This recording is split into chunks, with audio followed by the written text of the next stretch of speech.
RW Gembul, RW Caper, cerita perjalanan rukun warga. Assalamualaikum warahmatullahi wabarakatuh. Baraya Kota Bandung, Baraya Cisen, Baraya Arca Manik. Selamat siang. Kembali lagi di podcast kesayangan kita. Podcast RW Caper. Cerita perjalanan rukun warga. Seperti biasa di-hostin oleh host yang paling kurus. RW Gembul. Mantap.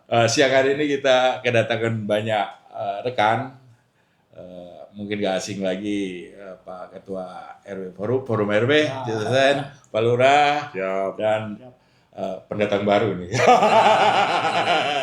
Ustadz ini narasumber baru. Stok lama tapi.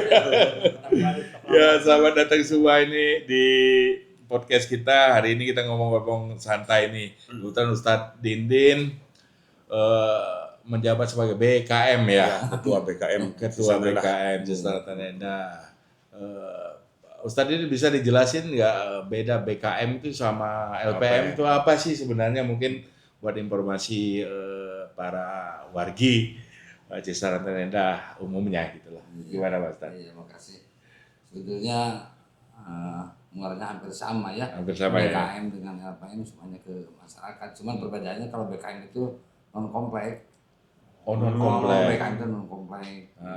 Di kita itu ada 7 non komplek ya. 5 komplek. Iya. Jadi kalau BKM itu berkaitan dengan rutilahu. Oh, rutilahu.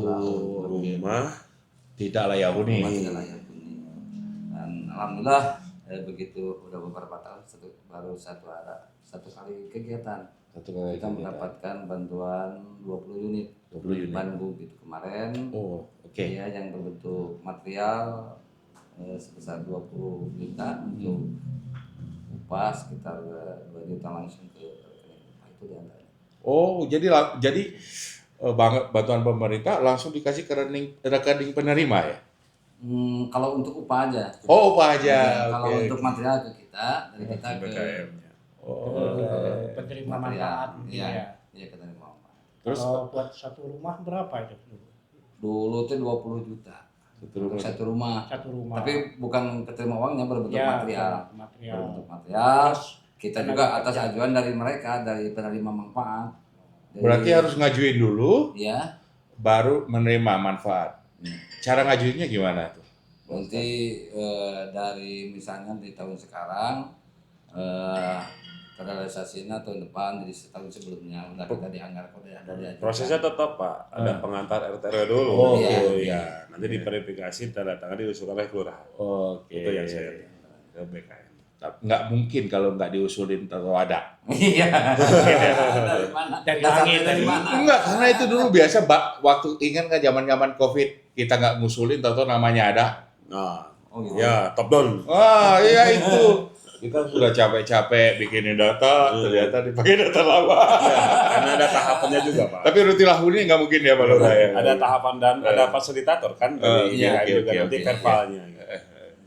Tapi itu tahun 2026 KDM mau menaikkan katanya. Sekitar 40 Ya, sampai baru 45 itu dengar wacananya benar nggak? sana.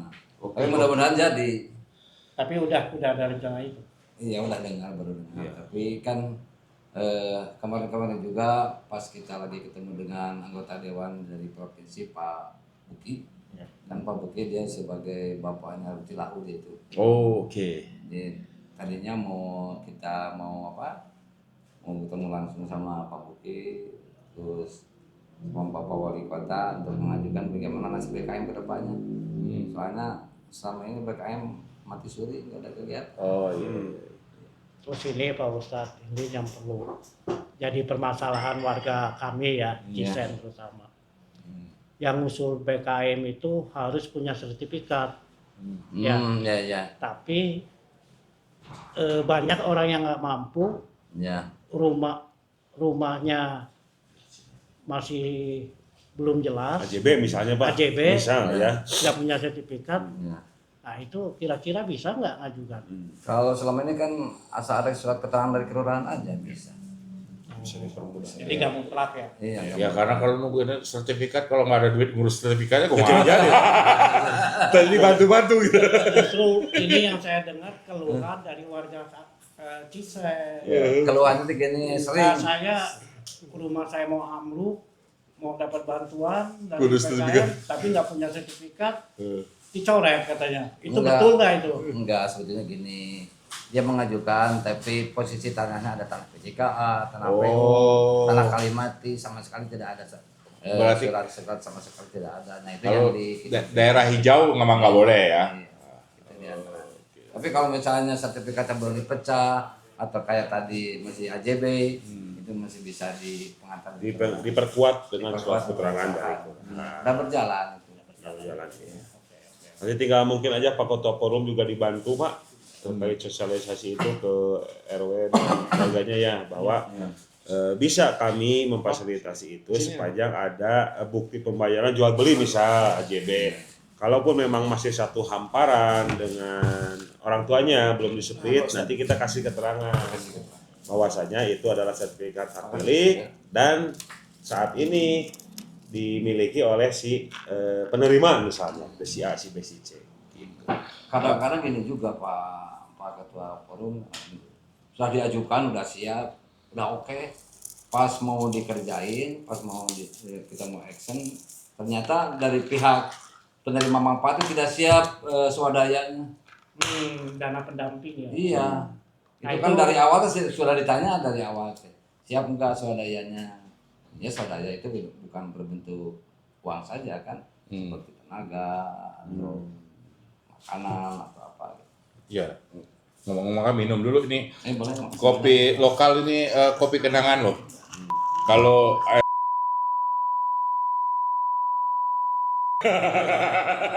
Air mineral. hari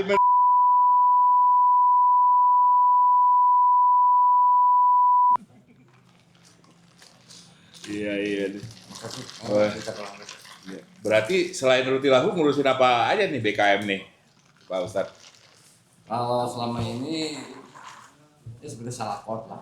Belum ada pasol, SAB, selama bersih. Oh, oke. Nah, itu berarti yang Sapi utang tank- tahun lalu sapi kan ada? tank komunal Seperti itu komunal ya dulu masuk itu nggak? ada Sekarang nggak ada lagi.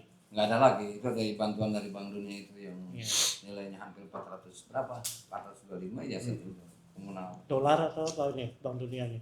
Nggak tahu. Apa rupiah? Sekarang dolar pada nggak mau pakai sekarang.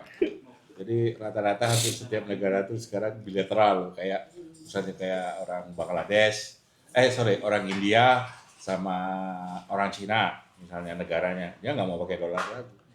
Karena dolar itu sistemnya, misalnya saya beli pakai US dollar, dikirim ke China nih, duitnya itu mampir ke Amerika, baru balik ke Cina. Enak banget gitu. Sama ini ya mungkin ya rupiah elektronik ya. Kalau tahun 2025 ini target roti lahu nggak bisa lebih dari 20 itu. Pak Ustadz. Kalau BKM itu belum ada program untuk 2025. Tapi kalau roti lau itu bisa kan program itu ada program yang Musrembang. Oke. Ya, ada. Berarti mengawal Musrembang juga ya? Iya. Oke. Kalau roti lahu itu dari Menpora atau dari dinas mana? Dinas Perumahan. Dinas Perumahan Menpora. Berarti Menpora itu kan cuma ada di tingkat pusat. Di provinsi ada nggak? Kira-kira dananya? Kurang tahu saya. Cuman biasanya kalau roti lahu itu yang beredar di masyarakat, oh, nah punya saya nggak dibenerin, punya dia dibenerin, padahal punya saya lebih parah, jangan-jangan lebih dekat sama RT RW-nya ya. Katanya. Nah, gimana caranya itu memilah itu? Iya, itu emang sudah jadi risiko bagi kita ya. Kalau yang namanya masyarakat mah pasti ada. Kecemburuan sampai desa pasti ada. Tapi tergantung kita kedekatan kita sama masyarakat aja. Benar-benar ya. Kalau bicara data roti lahu, kisah ternyata juga masih banyak Pak Ketua. Banyak. Masih ya? Iya, masih banyak lagi warga yang memang perlu dan harus kita bantu untuk roti lahu. Nah ini fungsi merah putih itu ya. Iya, iya. Bisa jadi. Ini mungkin menjadi solusi alternatif penyelesaian rutilahu ya. Iya. Selain Bang Emok kita Yes. Nah, spirit juang merah putih ini Iya harus dong, bisa harus bermanfaat dong. kepada warga. Dua hal yang memang menjadi tanggung jawab kita semua Pak. Warga selain layak rumahnya, juga tercukupi sandang dan pangannya. Mantap. Hadirlah BKM Pak untuk mencari solusi selain nanti koperasi Pak ya. Iya. Sebenarnya Pak, kalau bicara BKM kan dari dan oleh warga karena memang bentuk dan dibentuknya itu kan atas partisipasi warga. Betul. Nah, kami di tahun kemarin betul kata Pak Ustadz sudah menerima bantuan dari BKM dengan dana dari Bangu. Nah, selain Bangu pun kita kan punya di DPKP kita punya bidangnya yang mengurusi rutilahu. Nah, tapi ada lagi satu program DPKP yang memang relate dengan rutilahu, tapi rutilahunya harus yang penerimanya KPM-nya harus yang balita stunting Pak. Oh, berarti saya nggak mungkin dapat. Enggak.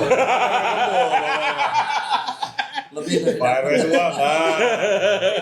Yang gembul-gembul nggak bisa. Hati-hati jangan-jangan lewat RW 10 kena loh. Jangan kalau Bapak dapat rutilahu, nanti pertanyaan Pak. Nah sekarang kan itu menjadi program utama Pak Wali dengan Bandung utamanya Pak. Lebih masih concern dengan invest terkait percepatan penurunan stunting yaitu sekarang disirah ke rumah rutilahu. Iya. Karena indikator stunting untuk rumah juga banyak Pak. Jadi rumah itu harus bagus sirkulasi udaranya, sehat jambannya, bersih airnya sehingga itulah ikhtiar kita mungkin untuk penurunan angka stunting Pak. Ya. Jadi kalau ada warga Kelurahan Cicarendah mau disampaikan Pak Ketua Forum, di keluarga itu layak mendapatkan rutilahu apabila ini prioritas ya, prioritas yang rutilahu ini apabila anaknya balita stunting. Gimana cara mendatanya? Kita tanya ke kader-kader posyandu kita yang militan tadi saya sebutkan. Mantap. Itu gambarannya terkait ruang lingkup mungkin BKM-nya ataupun DPKP terkait rutilahu Pak RW Gembul ya. Ya, siap. Cuman saya tidak tahu apakah ada hubungan atau tidak ya stunting dengan pulsa. Ngerti nggak? Jadi kadang-kadang orang tua itu lebih membela untuk membeli pulsa daripada beli minuman susu gitu loh. Iya. Dan nggak mungkin pemerintah itu tiap hari nyuport seperti itu, hanya paling posyandu kita sebulan sekali kasih. Mana mungkin ya stop dulu lah pulsanya itu gitu lah. Belilah susu dulu udah lah. Coba itu bapaknya ngerokok ya kurangin dulu lah. Supaya stunting itu bukan tugas pemerintah aja, bapaknya nomor 1 dong tanggung jawab keluarga, benar enggak? Iya. Gimana pandangannya Pak Ketua? Mungkin warga juga Pak ya. Kita semua ya. Bukan warga PRW, bukan warga Pak Lurah, warga kita semua. Warga kita semua lah semua. Terutama buat stunting ya. Stunting itu memang kalau saya lihat Arca Manik ini udah zona merah Pak. Dari kecamatan-kecamatan lain. Padahal kita di kota, tapi tingkat stuntingnya tinggi. Setelah saya lihat juga anak-anak stunting ini justru dari pasangan-pasangan muda. Pasangan muda yang sebetulnya mereka belum siap untuk menikah, belum siap untuk berumah tangga, tapi udah pasangan muda berapa umur tahun itu? Berapa tahun? Ya, saya pernah ngecek data ke KUA dan ke Lebek. Di daerah kita tuh bisa dikatakan yang nikah dan harus sidang dulu, maksudnya umurnya belum nyampe. Oh, oke. Masih ada ya? Nikah. Baik nikah terpaksa maupun dinikahkan orang tuanya. Nah, pernikahan muda ini dikarenakan pendidikan kurang. Oke. Memang di kita saya udah lihat juga wajib belajar 9 tahun juga belum 100%. Oke. Jadi memang itu PR ya, mungkin bukan kita tidak hanya harus kelurahan, tapi kita sebagai penggiat pemerhati warga, kalau kita punya data itu, nanti kita bisa berbuat apa target kita di kelurahan. Iya makanya tadi Pak Lurah apa informasi. program kita gitu. SMP negeri wajib ayah di dia. Iya. Gitu. SMA. Ya. Itu kita kejar aja terus itu kan. Tingkat pendidikan Pak kita belum ada ya daya dukung sarkas. Nah. Iya. Ya makanya jangan minta suara aja sama warga gitu. Ingat dong yang didukung pusat apa nama istilahnya, push balik lagi ke masyarakat gitu. Feedback. Kita punya data, kita jumlah penduduk, punya peminat. Setelah itu baru kita bicara sama dewan, bicara sama dinas. Tapi kalau kita cuma ngomong, kita butuh ini, kita butuh ini tanpa dilengkapi dengan data, susah. Di sini kita paling malas mengolah data. Nah, ya benar. Itu rata-rata memang begitu. Orang ngomong ngungkul, data nggak ada, pasti tanya data. Bingung ya. Kita harus bicara data. Dari 80%, kita Arca Manik ini hampir penduduknya ya 20.000 atau 19.382 kurang lebih Pak ya. Iya, 20.000 kurang lah. kan Boleh lah. perkiraan. Usia anak-anak yang balita itu 4%. Dan 40% itu yang ekonomi menengah ke bawah itu lebih dari 50%. Oke, PR. Jadi balita kita yang ekonomi di bawah itu lebih banyak. Jadi ya mungkin program makan bergizi gratis itu nggak sia-sia. Oke. Siap kalau gitu. Ya oke lah kalau gitu. Nih dalam waktu dekat ini mau ngapain nih Pak Ustadz nih? Koperasi kita. Ini kapan nih rapat nih? Topiknya tidak ke PKM, koperasi kita ya. Koperasi dong. Itu kan kebetulan ada ketua bidang ini dua nih. Nggak usah bilang anggota. Kita pengawas ya. Awasin aja kita Pak ya. Gimana Pak Ketua? Wakil Ketua Bidang anggota dulu. Ya, anggota ya. Wakil Ya alhamdulillah sih dengan terbentuknya Koperasi Merah Putih. Tapi ya yang namanya program pemerintah pada minus ada juga ya. Terutama saya bagian bidang anggota ini paling berat. Koperasi paling berat di bidang anggota. Saya punya saran itu. Ambil datanya di Bank Emok. jadikan anggota kita ya. Jadikan anggota paksa.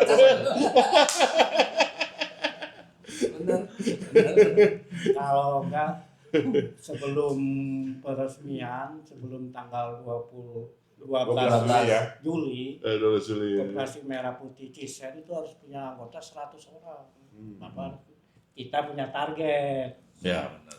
Apa 100 orang ini, siapa yang akan kita garap, siapa yang kita ini minimal. Kalau kita bekerja setelah dapat SK baru kita start. Lambat Ketinggalan sama yang lain. Iya. Jadi begitu tanggal dulu udah kerja. Jadi ya kalau nggak ditarget aja, kita kan 12 RW. Satu RW minimal 10 orang kirim orang, atau 20 orang udah 100. Iya. Udah selesai. Bayar loh sarannya dari saya loh. Sekarang 100 orang. Gitu. Cemerlang. Simpanan wajibnya udah kelihatan, simpanan jadwal modal kerja kita udah kelihatan. Iya. Ya minimal di RW 12 ya bisa digerakin 10 Justru orang, ini 15 orang. menjadi udah bisa. satu hal positif. Orang lain belum milih, kita udah kerja duluan, pembukuannya udah kita. Nanti mungkin misalnya sama ketua usul minta beli programnya Pak ya, program koperasi. Ya, soft copy itu. Software. Langsung kita bikin. Ya. fungsinya. Karena memang Pak kedepannya koperasi juga apapun itu transaksinya harus non tunai Pak. Ya. Menghindari itu ya. Nah, besok podcast selanjutnya ada barcode di sini nanti. Barcode RW Gembul. Impak. Ya, rekrutmen anggota mungkin kalau mau juga Pak, mungkin yang saya tangkap juga yang saya pikirkan, apakah tidak merangkul mitra-mitra kerja kita, misalnya LKK dulu, Ya, benar. RT, RW, kan, ya teman-teman kebersihan kita, ya barangkali menjadi suatu hal yang positif juga Pak. Nah di luar itu, barulah kayak tadi kayak ide Pak RW Gembul tuh, yo Pak RW 2 mau bawa berapa nih? Misalnya mau ngajak Masih berapa? bisa. Mau ngajak berapa? Masih bisa sih. Saya sih kebayang kalau kita urus dengan benar ini menjadi satu alternatif Iya. pencegah kalau ada masalah. Jadi logo iklannya pegadaian itu apa? Menyelesaikan masalah tanpa masalah. Ini kita belum ada masalah, kita udah selesai duluan nanti. Merah putih yuk. NKRI berapa? Apalagi merah putih di dada ini. Wah, yang lain udah urusan belakang. Tapi saya juga udah punya ini program. Insya Allah kalau nanti ke depannya pengen sosialisasi tiap RW kita datangi. Iya. Ya perkenalan lah sambil mereka. Iya. Kan di RW ada kegiatan, Pak, yang kita selalu support tiap bulan ya. Iya, benar. Jadi kalau saya dulu punya karyawan sekitar 2.000 orang. Anggota koperasinya itu tidak sampai 20%, sekitar 200 orang. Tapi begitu kita punya program sesuatu yang bagus, yang dapat hanya anggota koperasi. Masih penuh loh tuh. Yang bukan anggota ini kan bingung nih. Nggak sampai 1 tahun, 1.500 after terakhirnya pimpinan pabrik, anggota koperasi itu kan harusnya sukarela. Iya. Tapi karena kita punya pengurus yang bagus, kita punya Manajemen yang bagus, akhirnya setiap karyawan wajib jadi anggota koperasi. Ini bukan sukarela lagi, Pak. Paksa rela jadi. Paksa rela. Aku rela. Ada liriknya itu, Pak. Iya. Oke, saya pikir percakapan kita pagi hari ini singkat tapi ya menyenangkan lah. Setidaknya gambaran nanti persiapan masing-masing warga di wilayah masing-masing siap untuk jadi anggota koperasi, siap menyiapkan data, kemudian juga harapan kita rutilahu di teman-teman warga yang lain masih belum dapat ya, mudah-mudahan bisa kita speed up. Sekali lagi terima kasih Pak Ustadz Dindin, Pak Lura dan Pak Ketua Forum Pak Novi. Terima kasih untuk baraya sekalian, jangan lupa komen ya biar kita semangat gitu. Subscribe. Ya. Terima kasih. Assalamualaikum warahmatullahi wabarakatuh.